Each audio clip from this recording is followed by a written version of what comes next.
For those who haven't had the privilege of meeting you, chatting to you over coffee after a service, why don't you just share briefly how you came to faith yourself? Yeah, of course. So I became a Christian as an adult. So I didn't grow up in a Christian home. I basically always thought there was a God. So I just remember that actually from basically like since I remember. But kind of, no Christian home. I went to uni and had a flatmate who brought me along to some events, and sort of it clicked and it sort of didn't. And I came to London. I was really lonely, frankly, and I was invited along to church, and it really clicked. And so I haven't looked back since. And so I've been at CCB 7 years now. It's like my only church. Yeah. Wonderful. And you were baptised about 7 years ago, weren't you? Six-ish years ago, yeah, that's right. Yeah, that's right. Brilliant. Happy days. Now you're really stuck in, you serve on the discipleship team, helping people meet up, encourage each other, that sort of thing. And tell us about like day to day, normal working life. What do you do, and how's that for you as a follower of Jesus? Yeah, so I'm a civil servant in the Treasury, so I do policy, basically working on a computer screen all day. I'm really grateful that kind of my workplace is accepting of Christians. There is a Christian network, kind of, it's one of those things which is almost like post-woke, in that kind of like everything is okay. And what's been really cool is in my team, there are people who are interested in Jesus and are interested in like why I'm a Christian. It's really interesting. Like, there's lots of people who just haven't met a Christian before, basically, or like, like granny was or whatever. And so it does feel a bit like I've been put on my team for a reason. So yeah, that is encouraging. It's still kind of hard though. Yeah. Brilliant. Well, thank you so much for doing this. I'll hand over to you. Thanks. So yeah, homogeneity. Great. Yeah. So good to be here. Thanks so much for coming on like what was a really warm day. So I'm sure that lots of us have had what I think of as the closest church gets to social death. You're in the canteen after the service, and the conversation is just going nowhere. You've gone through what they do for work, what they do at the weekend, if they've been to church before, and it just won't click. But isn't it rude to extract yourself? And so if you're anything like me, you stand there for another 10 minutes until the awkward pause just gets too long. And at times like this, we might think, wouldn't it be better if we had a church where we all had a clear connection, where everybody was just a bit more like one another? Well, let me introduce you to the Nashville Cowboy Church, where 1,700 cowboys worship every week. Hopefully we've got the slides. The pastor is going up behind you, cowboy guy. Here's the band. Lots of hats going on. It's a church for cowboys, pastored by a cowboy, that meets in what looks like a cowboy ranch. It's pretty much the perfect example of an homogenous church, one where everyone has a shared characteristic that binds them together. The idea of this became popularised in the 1970s by a guy called Donald McGavin. McGavin contended that churches which deliberately target demographically similar people experience far more growth. Specifically, he contended that it is easier for people to become Christians when they must cross few or no racial, linguistic, or class barriers. And it's an idea that remains popular today, with many churches either following this principle wholeheartedly or in parts of how they organise themselves, in splitting most commonly life stages, or for churches that target a particular nationality or language. And it's fair to say it has been phenomenally successful. Homogenous churches do often see substantial growth. And lots of Bible-believing churches have some element of the way they do their ministry in this. Vaughan Roberts' St Ebbs in Oxford, where international students have specialist small groups and newcomers are separated into a specific service. Or Holy Trinity Clapham down the road, where I could choose my own small group of 20-somethings that work in the city. Or indeed the wide variety of commission churches, who specifically have a family service in the morning and a 20s and 30s service in the evening. So I want to be clear at the outset. I think that not being homogenous is the biblical ideal. But having an element of homogeneity can be a great way of getting people through the door and hearing about Jesus. And it's important to say that the Bible doesn't give us a specific guide about how we do local church. So we have freedom. But despite this, I think it's fair to say that homogeneity does make it harder to live out life in our local church in lots of ways that the New Testament commands of us, many of which we're going to explore today. Now, before we get stuck in, I thought we could start with a thought experiment. I think those slides can go back. Janice and I really struggle to find a church when we visit Hong Kong. One option is St Andrew's International Church. It's got an FIC minister, it's got perfectly credentialed evangelical elders. It's basically CCB in Hong Kong. But the difference is that it is deliberately set up so that as a 20s or 30-something professional, I could choose to never encounter anyone else than a 20s or 30-something professional. I could go to the Oxygen small group on a Wednesday, meeting at a later time so I can work late. And then I could go to the evening service on a Sunday designed specifically for people like me. I could choose to never meet a child, never meet someone at a different life stage than me, and rarely, if ever, meet anyone of a different background to me. Let you turn to your pairs. What would the good things be about this kind of church? What would I miss out on? I'll give you 2 minutes on that. Should we come back? Does anyone want to shout? Let's start. What would the good things be about that kind of church? Be easy to make friends. Yeah, I agree with that. Easy to make friends. So it's more likely to fit into your life. If, like, say, if you're working late and you have something also in the evening at work, like, you're more likely to go if you are able to go. Yeah, agree with that. Jane? I would develop those points to say that you can get a depth and intimacy in your friendships, so then when those lives evolve to include kids or infertility or singleness, that you're actually able to support one another better through those lines. I think that's right. Any other thoughts, Robin? Less like similar struggles, challenges that would benefit from sort of discipleship. Yeah, definitely. There's an element of doing this kind of church that is easier, and we have similarities that enable us, as you guys were saying, to kind of be in each other's lives. It might feel easier. What about the downsides? What would the downsides be of this kind of church? There's no one who's been through what you're going through and is at the other end to kind of give that wisdom and encouragement. Yeah, definitely. I think that would be a big thing to miss out on. Anything else? You just don't get to know Christians not like you. And so your understanding of Christian life is only about you and people like you. Yeah, definitely. I'm often seeing life through my kids' eyes, and I'm just so grateful that they have also grown-up friends at all sorts of stages of grown-up life. And they're really blessed by that. Yeah, I think that's really cool. Anyone else? Less equipped to be able to share the gospel with people who aren't like you. Yes. That looks like in the church. Yes, I think that's right. A lot of people talk about homogenous churches as, getting people through the door easier. And if there is something in that, it's really hard to then evangelise to everyone. That's what we kind of should be doing, exactly. Anyone else? Andy? Sorry. Naomi. I just think it takes a huge amount of courage if you are slightly different to the norm. So for the one person that has some feature about them that doesn't fit the stereotype, you have to be so courageous to stay. Yeah, absolutely. Cool. I used to lead a homogenous student ministry, quite a large one, and I just realised that only after a few years after doing it, the minister was in his 40s, I was in my early to mid-20s, and everyone else was 19, 20 or 21. And I was the second oldest person in the room, and I didn't know my arse from my elbow. And I think that was just and so the wisdom which is being passed around was often just rubbish, because it was just everyone was just very immature.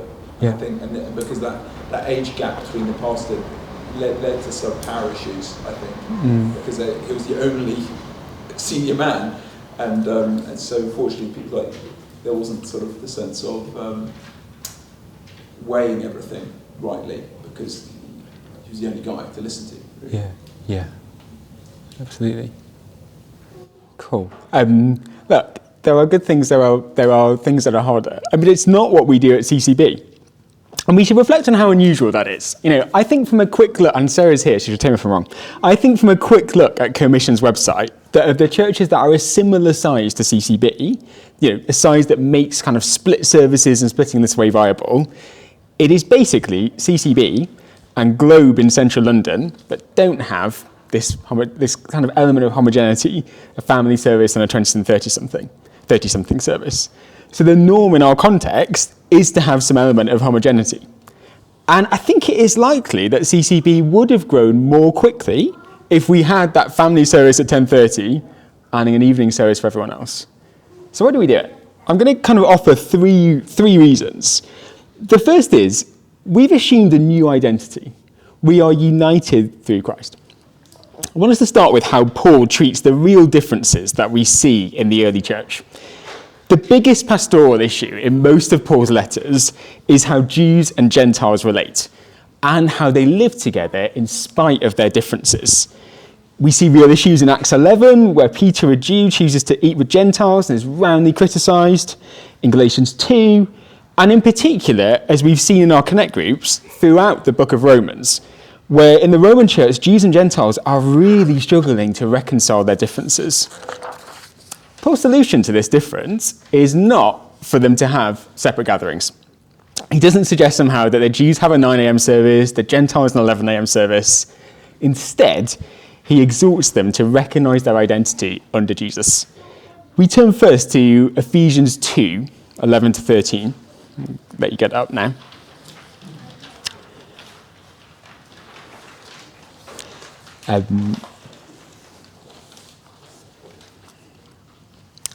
Paul writes, "Therefore, remember that formerly you, who are Gentiles by birth and called uncircumcised by those who call themselves the circumcision, remember that at that time you were separate from Christ, excluded from citizenship in Israel and foreigners to the covenant of the promise, without hope and without the world.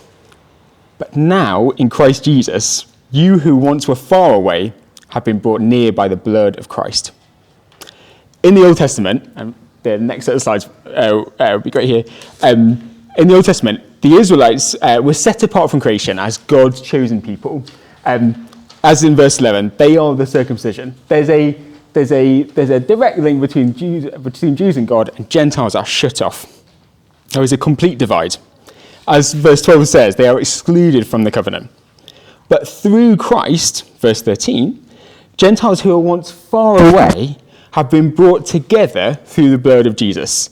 If we kind of move on to the next slide, the dividing line is gone. People very different from one another are seen in the same light by God. They are his children. And so if we go on if we look in Ephesians, Paul goes on in 14, "For he himself is our peace, who has made the two groups one and has destroyed the barrier, the dividing wall of hostility."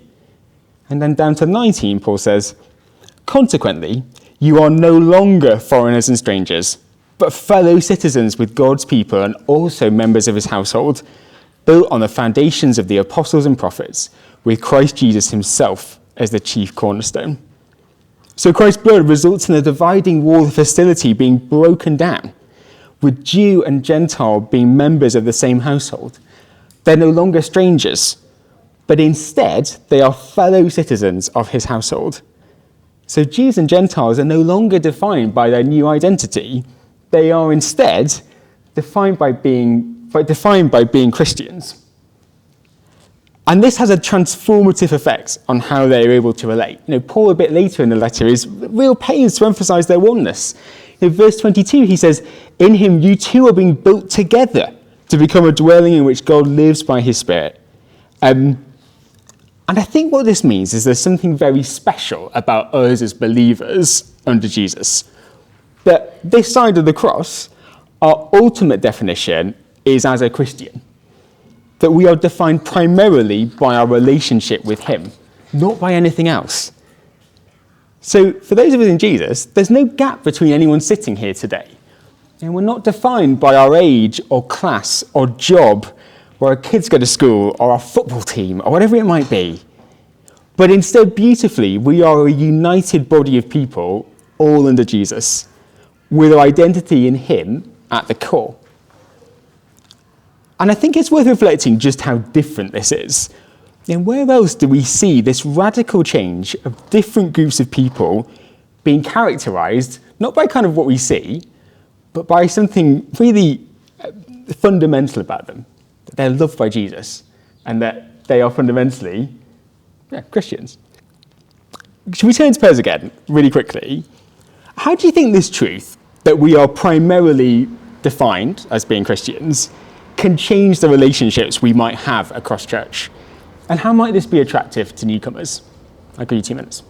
Should we come back? Right, really welcome any thoughts. How does that truth that we are primarily defined as Christians change the relationships that we have across church? Any thoughts? It makes us homogenous.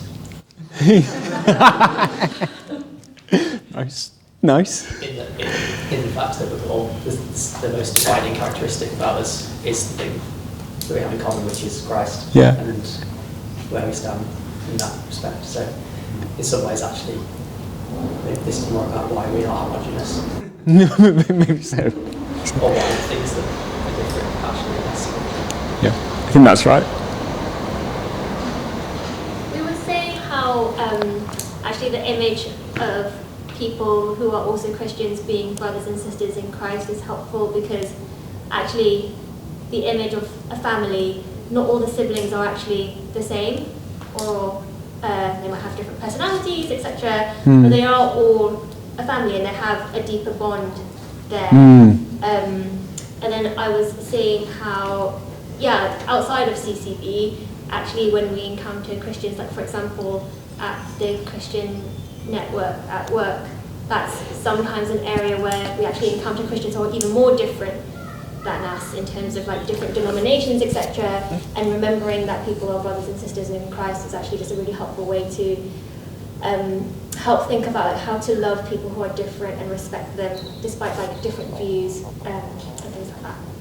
Yeah, absolutely. I think that family is that you say is really helpful. That's what we are. We are a family together. Any other thoughts? Maybe just on the what makes that attractive bit. Yeah. I can't even tell you the number of my friends, non-Christian friends, that have said with quite a lot of jealousy, wherever you go in the world, Naomi, you always have family there. Yeah, I do, come join. It's really cool. It's really cool. I think people are very hungry for that. Yeah, completely agree. I remember after each of our children were born, we had so many people in the house from church just like being helpful in various ways. All of Beth's non-Christian mum friends kept saying, "Who are these people? How much are you paying them? Where do they come from?" They couldn't believe that they were just friends from church. Yeah, totally. We were talking a bit about work earlier, and I find it really hard to sort of talk about the fact that I like go for dinner with Gordon, and like I have this random 50-something friend that I'll go for happily go dinner with. I kind of wanted to anyway. That is just so different to the world around us. I think it is really attractive. People want that. Any other thoughts? Yeah, well, the friends I've invited to church, that's the thing they can't believe. They think back to when they were in their early 20s and they were not spending their Sunday morning looking after someone else's children. And they can't believe that. What's that angle? Why are they doing this? Oh, because they don't want to teach kids about Jesus and they're part of church family. That doesn't compute, but it's extraordinarily attractive that people would do that. The initial response was, there must have an angle, are they all paedophiles, whatever it might be. But it's so unusual. And I think we can be really encouraged, like as we invite people to CCB. Church family is really attractive, and this, cool thing where we are all together as one is attractive. And I wanted to encourage us with that. Should we move on? My second point is, doing church as one, as we were talking about, means that we can be different to the world around us. Our new identity enables us that. Second, this identity means that we can be radically different to the world around us and enable us to do church in ways that we really wouldn't expect. And I'm also going to use this part to push back against the notion that just because doing church in this way is hard means that we aren't able to do it or it's not worth it. So I want to pick out 3 implications. The first and the most obvious one is through this new identity, we can follow Christ's example in the way we love. There are so many places that I could have gone with this, but Ephesians 5:2, which I'm sorry is not on the sheet, but that is the right reference, instructs believers and walk in love as Christ loved us and gave himself up for us, a fragrant offering and sacrifice to God. And first of all, we're not instructed just to love some people, we're to walk in love with all. And the second thing is that it's really worth reflecting on how this new identity changes the way we do church. We go around in our day-to-day lives with a load of baggage about what other people are like. The Princeton psychologists Janine Willis and Alexander Todorov, they did some seminal research which put the time taken to make a first impression at 0.1 seconds. And they found that those impressions basically never change. When participants in their research, so they have one set that were given a sort of pretty short amount of time, a second set that were given all the time in the world, that second set just had a more certain version of their 0.1 second decision. Now, in some ways, that's a bit terrifying. But we are free to take a vastly different perspective. Because of our oneness in Christ, and despite our worldly differences, Paul says that the first thought in our mind as we see someone in our church family can and should be that I love you. We are to walk in love, as this passage says, as Christ loved us. And this mindset of loving the other should make an enormous difference about how we do church.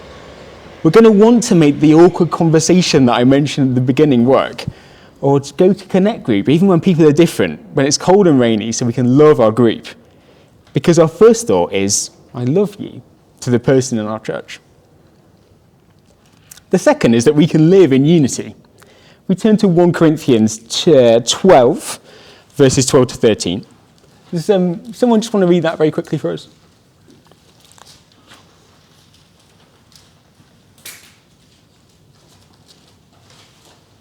Yeah, Jules? Just as a body, though one, has many parts, but all its many parts form one body, so it is with Christ. For we were all baptized by one Spirit, so as to form one body, whether Jews or Gentiles, slave or free, and we were all given the one Spirit to drink. Thank you.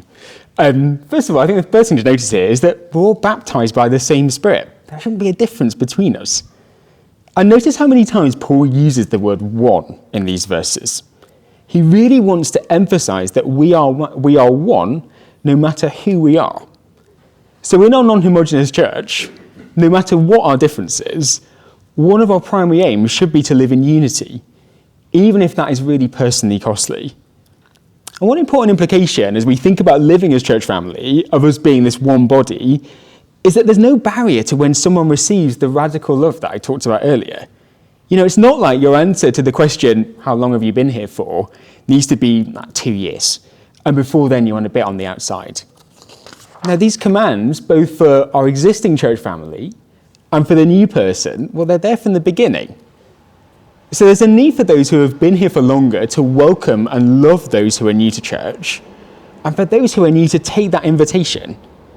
We are as one, united, and so we're able to do this love from the beginning. The third is that we are to build each other up using our gifts. Indeed, we're responsible to one another for how we use our gifts. And crucially, we need different people's gifts to thrive. In Romans 12, 6-8, we don't need to go there, but because we've just done our Connect groups. But Paul says, we've got different gifts according to the grace given to each of us. If your gift is prophesying, then prophesy in accordance with your faith. If it is serving, then serve. If it is teaching, then teach. If it is encouraging, then give encouragement. And it goes on. So we've been learning in Connect groups that we are all generously gifted by God in different ways to the glory of the body. And as we live this out in church family, Paul is telling us that we have a responsibility to each other to use these gifts to build each other up and encourage each other. That makes sense. God has designed our body so that we need one another. And one of the beautiful ways that we see this is how we're told that we need very different people from ourselves to be built up. And we'll look at this in 3 different ways. This is my third point. It's through this diversity that we grow in godliness. If we turn to Titus 2, the first thing I want us to see is that older people need those that are younger to grow, and those that are younger need those that are older. Could someone read for us Titus 2, verses 2 to 6? Page 901. Page 901. Sarah, thanks. Sorry, Titus 2. Titus 2, verses 2 to 6. Teach the older men to be temperate, worthy of respect, self-controlled, and sound in faith, in love, and in endurance. Likewise, teach the older women to be reverent in the way they live, not to be slanderers or addicted to much wine, but to teach what is good. Then they can urge the younger women to love their husbands and children, to be self-controlled and pure, to be busy at home, to be kind, and to be subject to their husbands, so that no one will malign the word of God. Similarly, encourage the young men to be self-controlled. Thanks so much. There's a really clear command here, isn't there? Those of us who are younger need older men and women to learn from as we go on our walk. But what really shines through, I think, is that this is not all one way. Young men and women needing the older men and women, but not really the other way. No, Paul is at pains to say that those who are older are either taught or to live out their lives in a godly way for the express purpose of modelling that to those that are younger. That's the case for the women, as we see in 3 to 5, who were taught to be reverent and teach what is good, so they can encourage those who are younger. And as well for men, who are to be taught all kinds of things, seemingly for the benefit of those who are younger. So if we look in verse 6. And for those who are younger, there is an implicit need for us here. We need those that are older so we know how to grow. And I'm sure we'll have all seen this in CCB. You know, we're extraordinarily blessed in this way to have such amazing godly men and women to grow and learn from. We see the same thing on singleness and marriage as a second point. Let's turn to 1 Corinthians 7. If anyone could shout the page number out, that would be really great. 863. And be really grateful if someone could read verses 32 to 35.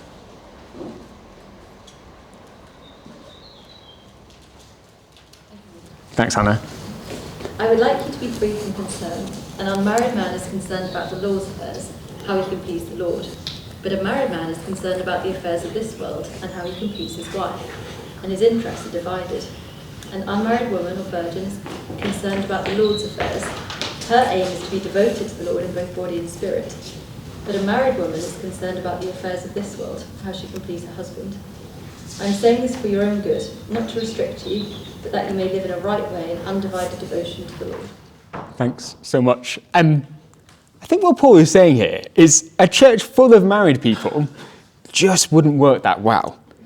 He's really pointed, saying that those who are married are concerned about the affairs of the world. And those who are married, you might instinctively recoil from this. But kind of, we know that, you know, kind of, especially when having children, married people's capacity is often lower. And frankly, a church full of exhausted parents is probably just not going to be as missional as a one with a mix of single and married people. But even so, the church needs married people for the reasons we were talking about earlier. Without the example of older married couples, it's going to be really hard for those of us who are married to live out God's design for marriage and family life without examples of that, right? It's another example of us needing one another to keep going in our walk. I sort of questioned about whether to sort of include this because it's pretty uncomfortable. But we also have the language is pretty uncomfortable. But we also have examples of ethnic diversity in Acts in the early church. Paul writes in Acts 12:1, "Now in the church at Antioch there were prophets and teachers, Barnabas, Simeon called Niger, Lucius of Cyrene, Manaen, who has been brought up with Herod the Tetrarch, and Saul." Now, the language here is really uncomfortable. But Simeon is black, and he's in leadership with there's this clear design of a clear sign of ethnic diversity in leadership, and a clear sign that the early church was not divided down sort of ethnic lines. We had people of ethnic diversity leading the church together. So there's a clear theme from the New Testament and from Paul's letters in particular that we need others that are different from us to walk in the Christian life. And we would get some of this in the homogenous church. For example, you would have those who are more mature teaching those who are younger, but it is richer in our church of non-homogeneity. We're so blessed to be able to learn and serve alongside those who are different. And I want us to reflect on that experience now. So turn to your pairs again. Given what we talked about, what might the pros and cons be of a student church? What about an over 50s church? Can I ask you to turn your pairs now? We'll go for that. Cool. Welcome. Any thoughts? What those two churches that we talked about, the student church and the over 50s church, what would the pros and cons be from what we talked about? I was just thinking about as a con, sort of in terms of accountability. So thinking about when I first went to church at uni, I just went to the student morning gathering and didn't really go to the main church at all. And so there were things that I wasn't being held to account on. And whereas if you've got a more diverse city, you're going to hold each other to account a little bit better. Yeah, definitely. I was saying you lose some of the power hierarchical kind of problems that may occur with seeing someone as more suitable for a role, say leadership, just because they are older, rather than actually an ability, and it may afford people, alternatively you're too old to do something, and it may afford people more opportunities in service that might not be otherwise available. Yeah, I think that is true. Yeah, definitely. I think positively, evangelism can be straightforward, maybe. Just thinking about Christian unions in this country, they're not churches, but they're homogenous, and they work together to evangelise in their university setting. I'm just thinking at the other end of the spectrum. So Phoebe's obviously only in her 50s, but if a church is over 50s in it, she has a great love for older people. This part-time chaplain job she's got now, it's a mix of people in this residential home where some of them are Christians and they're really hungry to read the Bible with some of them, and others are not Christians, and she can speak to them about Jesus. And time is different when you're a student to when you're a retired person, isn't it? Yeah. And culture is different. So she's led Seekers Bible studies for people in their 80s and 90s before. During the middle of the day, a weekday. But not everyone else can do that, can they? Definitely. Any other thoughts? It's a bit of a trope, but I think young people are generally more zealous. And as you get older, you become more conservative, more withdrawn, more steady in your ways. So I think if you have a 50s service in the morning, you'll probably be very wealthy and very wise. It'd be lovely. Yeah. But also be quite cautious, play it safe. Yeah. And evangelistically, probably not as going for it as it's just student service, but of course, just having students. The blind lead the blind, really. Yeah, definitely. Cool. Shall we move on? So we'll try and kind of bring this all to our home. Obviously, I've sort of made my case, but I suspect quite a lot of us have some but questions in our heads. The first is, and I wonder how many people have been thinking this, is CCB really that far away from homogeneity? What I would say is that we only serve the community that we have around us. And stats from the 2021 census show that Balham is 78% tertiary educated. It's 72% under 45. And the numbers are slightly lower in Teating and Streatham, where I know a lot of us live, but neither of those numbers goes below 60%. So we can only sort of represent the community in the context that we are in. But I think the encouragement that I would give is that even in our context, we are called to radically love the newcomer. They are a member of our church family. And so the question becomes how CCB can be welcoming to someone who is, non-white, middle-class, tertiary educated. How can we do that? And I'd really love us to think about that, either in Q&A or in the pub, maybe. The other thing is, there needs to be an element of pragmatism in all this, and I think we've sort of been getting at that from some of the Q&A. I talked about how CCB was unusual in only having this one service, in all being together, but the hall next door is only so big, and we have limited options. We can get a bigger building, but there might not be one. We could plant regularly, which there might not be a planter or a group. Or we can have different services where, I think there would be some element of homogeneity, even if we didn't instinctively have a family and evening service for kind of 20s and 30s. But the more I think about this topic, the more I am convinced that God's design for us is to be living with people very different from us in unity and love, with our identity as a loved child of Jesus at the centre. And I think this is easiest when the local church represents the differences in the communities that we live in together. So I really hope that the church that I have described today has been attractive. A church that loves the diversity and is radically different to the world outside, with each other being built up in unity and diversity. But I'm aware that this is going to be really hard. And so I want to finish with how we might live it out, and suggest 3 practical ways that we can live out the sort of vision that I've talked about today. The first is that, surprise, surprise, I think we need to remember who we are. We turn to Galatians 4:4-7. We won't do it all, but kind of 6 and 7 say, because you are his sons, God sent the Spirit of his Son into our hearts, the Spirit who calls out, Abba, Father. So you are no longer a slave, but God's child. God has chosen us as his people. He's put his mark on us. And that means for us, individually and collectively around us, no matter what our age, stage, background, gender, the thing that God wants to define us most is our status as being precious children of his. So we're sitting amongst people who are most importantly defined by being members of God's family. We can joyfully break down boundaries and love and serve others because we share that identity. I think the second thing is this is going to require a lot of patience and work, but God gives us what we need.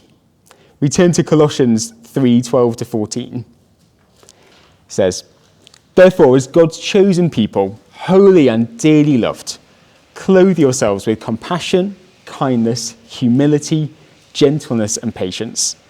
Bear with each other and forgive one another if any of you has a grievance against someone. Because of the impact of sin, this kind of church and radical community is going to be hard, but the Spirit can clothe us with what we need. We will need lots of the compassion, kindness, and gentleness that is written of here. And verse 14 tells us what we supremely need. We supremely need love. The final encouragement I give us is that for most of us here, we've probably been around church for a bit of time. And I think there's a need for us to take that first step. Because the love and unity that we talked of earlier means that whatever church might feel like for us, those that have been here for less time, or frankly, are outside of the norm for our area, are probably finding it more overwhelming.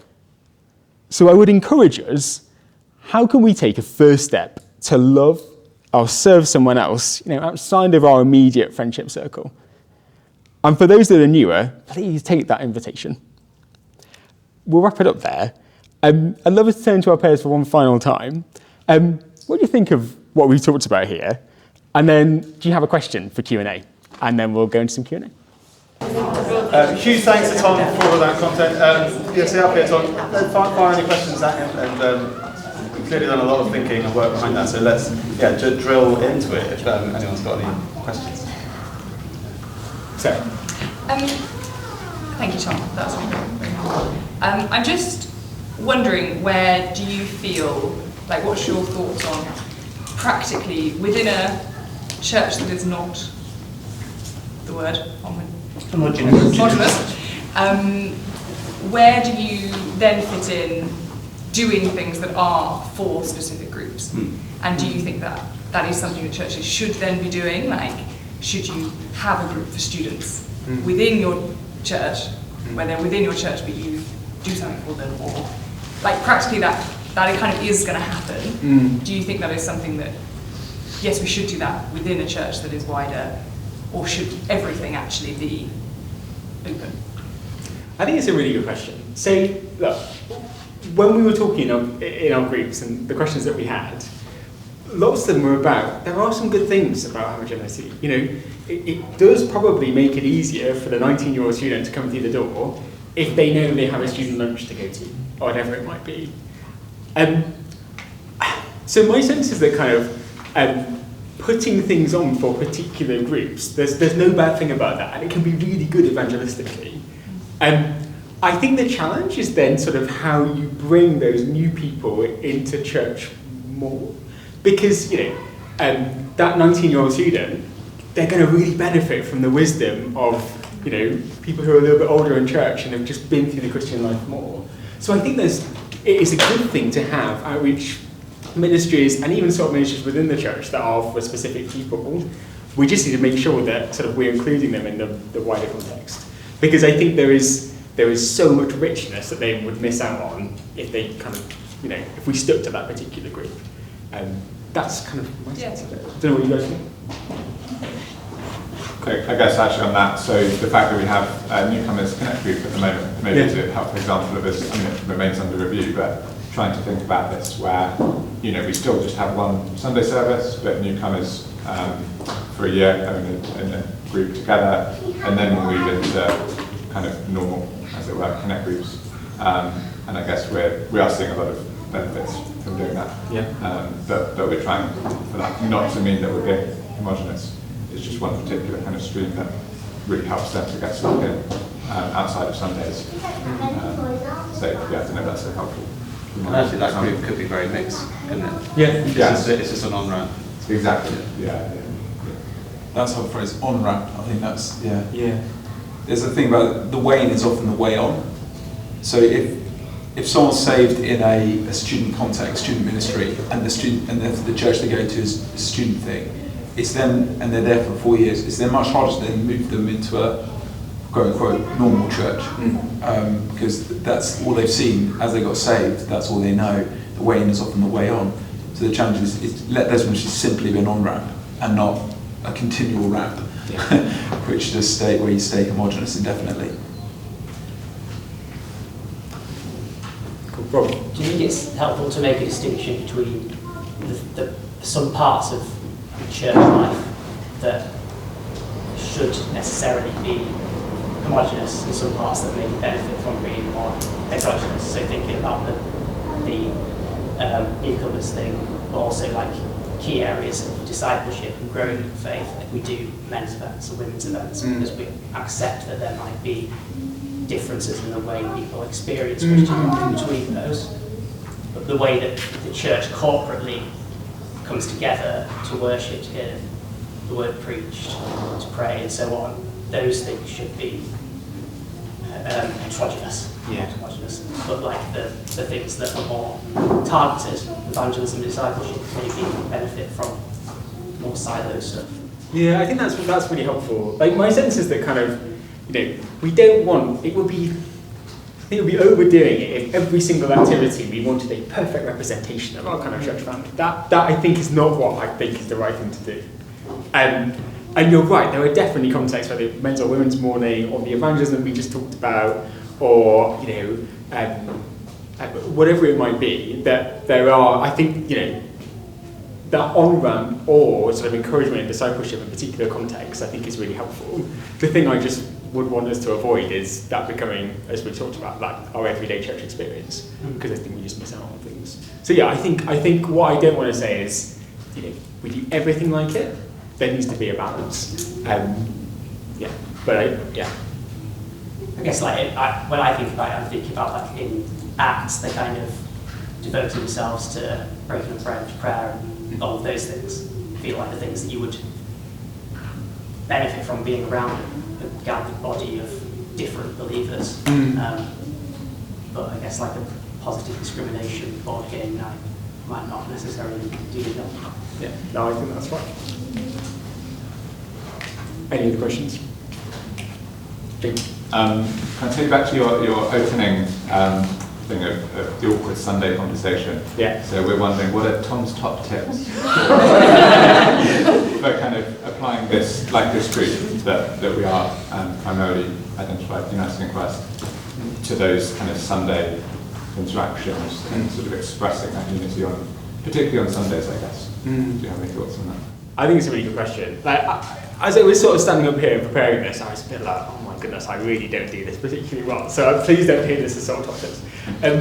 I think I come back to that point that I made right at the end, which is, you know, I look around the room, I think most of us would probably say they've been pretty settled in the CCB and kind of, you know, pretty part of the furniture. And I just think there is a need for us to kind of step out even when it is uncomfortable. So sometimes those Sunday conversations with someone who is brand new or is very different from one of us, they are going to be difficult. But I think it's important that we do them, because that is one of the ways that we make our non-homogenous church work. If sort of the person who comes through the door who is new, or maybe sort of, you know, has been here a few times and feels a bit uncomfortable, they are welcomed and loved by someone who maybe is a little bit more part of the furniture. So my sense is that kind of, you know, taking that first step and going over to that person who's on their own, I know it's really boilerplate, but I think there is a bit of a responsibility on those of us here and the wider church family to do that. Yeah, because especially on Sundays, my sense is that sort of, you know, we want to use our time to love those who we might not be in our direct friendship circles. We want to, you know, represent church family in that way.